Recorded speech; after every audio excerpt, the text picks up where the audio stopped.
we're talking on May 28th, 2004. So it's a little over 2 months since the election, and it's a week since the inauguration. And it seems that within Taiwan society, there's still a great deal of division, and there's still a legacy of bitterness and an unwillingness on a part of many people in the blue camp to still accept the results of the election, even though the recount has happened and they've confirmed the results. Even though there's been an inauguration, the blue camp's behavior towards the inauguration was not very polite, not very supportive. I'm not sure how many of them attended, but I don't think any of them, certainly none of the leadership did. Just this morning or last night, going by the KMT headquarters, there were a lot of people camped out there who are protesting the efforts, as my understanding is, they're protesting the efforts of the blue team to come together as a party again, because the blue team grew out of the KMT. You had the KMT split in 1993 when the new party was formed, and then in 2000 actually it was in 1999 when James Soong was expelled, and then in 2000 after the election when he founded the People First Party. So you've got these KMT splinter groups, and there's some effort to try to bring them together again. But I think the personal animosities are so great. So part of it is that's a big problem, is the personal animosities are preventing it. Then you've also got the fact of within the KMT, you have a very strong Taiwan First or Bantuhua, nativist or indigenized faction, which is certainly stronger in the south than in the central part of the island. And a lot of them are opposed to whatever kind of terms that need to be proposed to the People First Party under Song Chu-yu, mostly mainlanders, to come back into the KMT. So there's just all this unwillingness to really compromise, I think. And certainly before the Legislative UN election this fall, that really portends very badly for the chance of the blue camp to get their act together. As it is, I don't know that they've come up with any sort of a platform, but looking at their platform for the presidential election, it's just, and for the past couple of elections as well, Lee Fa-yuan in 2001, they're just extremely reactive. They don't seem to have any new ideas. It's a forward to yesterday kind of approach. Is the KMT brought about the Taiwan economic miracle of the 60s and 70s, and we led democratization, and therefore trust us. And they've gone out of their way to obstruct the DPP's efforts to carry out a lot of needed reforms. And again, looking through their platform for the presidential campaign, it's more or less reacting to everything the DPP says. Initially, they take a position, this is wrong, we can't do it, such as on constitutional revision or on referendum or on unification versus or on independence. Then they back away and say, yeah, we can consider that, we can bring that into our agenda as well.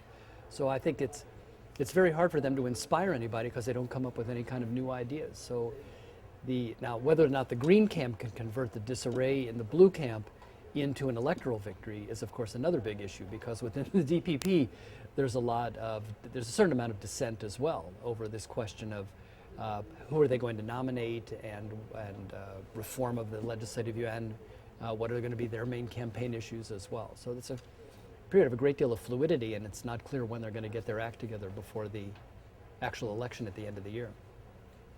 Do you think the result of the recount should do you think that should have done something as far as anything? Well, the KMT keeps I keep saying the KMT, but the blue camp is just so unwilling to face reality that they lost. Apparently, for all intents and purposes, they lost, and they just can't believe it. In 2000, they had an excuse that the party split, and therefore Chun was able to win with 39% of the vote. It was a fluke. There were demonstrations at the KMT headquarters against mostly Lee Deng-hui because they accused him of splitting the party. Okay, that happened. And they've done everything in the subsequent 4 years to prevent the DPP from carrying out virtually any of its agenda items. They're just obstructionists in the Lee Fa-yuan and the media and everything, just unending criticism of the effort of Chen Shui-bian and his people to carry out a lot of really needed reforms. So then they keep raising the stakes. There has to be a recount, and then the recount has to be conducted by judges and lawyers, and not just by the Central Election Commission. Then there's the question of the assassination attempt, and I forget what the third thing is. It's just they just won't confront reality. They should be getting busy figuring out what their campaign strategy is going to be for the fall to be gracious losers, because at this stage they keep saying, Lien and So keep saying, it's not about us as individuals, it's about the institutions, it's about democracy, it's about the Republic of China and Taiwan. But increasingly, who's going to believe that? It's purely about them and about power, their inability to accept the fact that they've lost. And the KMT was never prepared to be an opposition party. And the leaders of the party to this day have not really learned how to play the role of a loyal opposition. They've just been sore losers for the last 4 years. So the recount, I don't know when they're finally going to say, okay, you're right, we lost. Now let's regroup and let's figure out a way to go forward. They just haven't reached that point yet, if they ever will. You don't think any of these allegations towards fraud or the assassination being staged are legitimate? Oh, I remember what the third issue was, the soldiers and policemen not allowed to vote. They're legitimate? Probably not. I mean, I saw on the news some of the things about supposed examples of fraud during the voting procedure, but I think those were some isolated examples, and I don't think it was really, from what I understand, it wasn't intentional. There were just some slip-ups in certain places. My experience going to voting polls, voting booths, and then watching, voting stations, and then watching the counting of the votes, is it's really hard to cheat. These things are monitored by people from all across the political spectrum. I think it'd be really very hard for them to commit, fraud in this.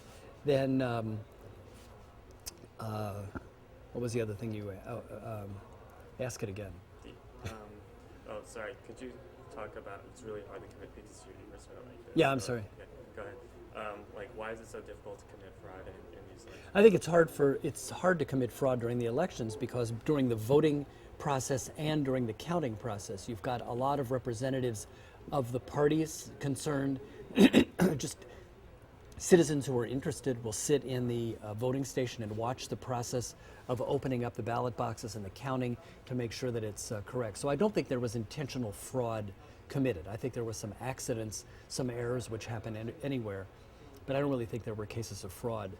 Again, I can't remember what the other... Oh, okay.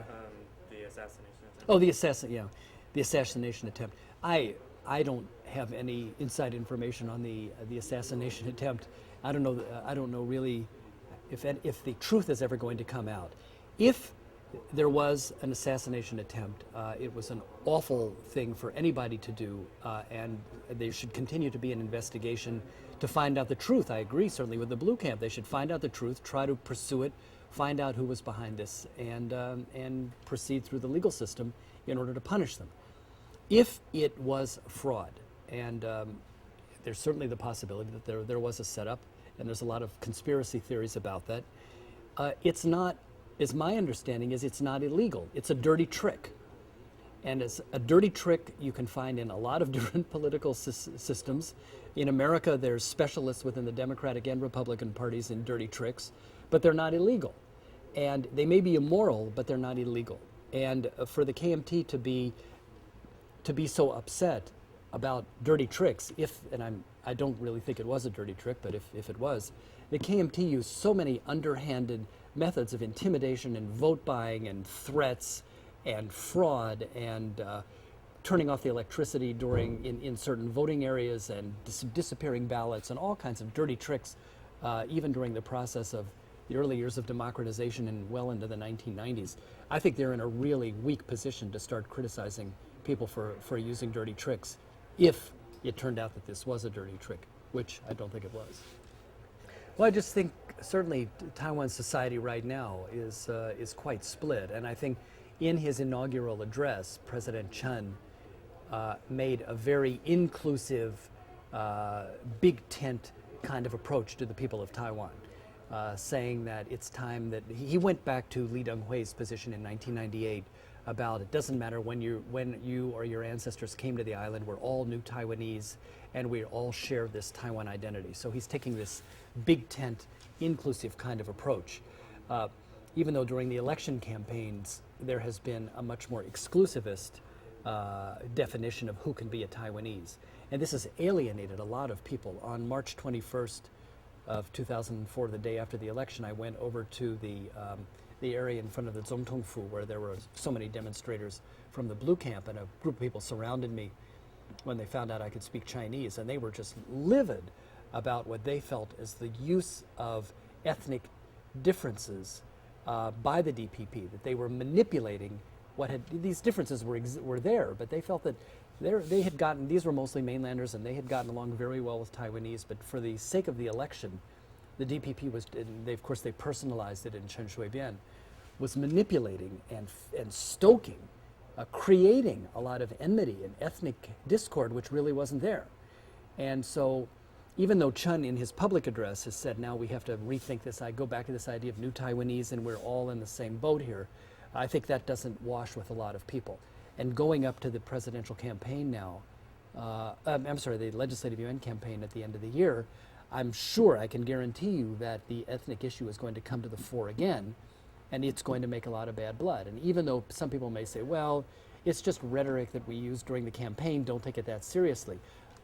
My experience talking to people is they take it very seriously, and you can't, this rhetoric has real life consequences, and you can't just suddenly say, okay, the election's over, now let's all kumbaya, let's all get along together. And certainly from the PRC side, they have said that one of the pretexts that they would use to invade Taiwan is if Taiwan descended into chaos. And certainly from their perspective across the strait, looking at the campaign rhetoric here, watching the demonstrations, it looks as if Taiwan is really seriously split within society, within the political system, almost paralyzed. And who knows, they haven't stated specifically what they mean by chaos, which would precipitate an invasion. So again, they look at this rhetoric and it makes it sound like Taiwan society is just spinning out of control. So I certainly urge both sides for all the good that it would do to try to tone down this rhetoric for this. If they're really concerned about Taiwan's future, is to tone down this rhetoric and to go back to defining new Taiwanese and using that as a basis for building the community.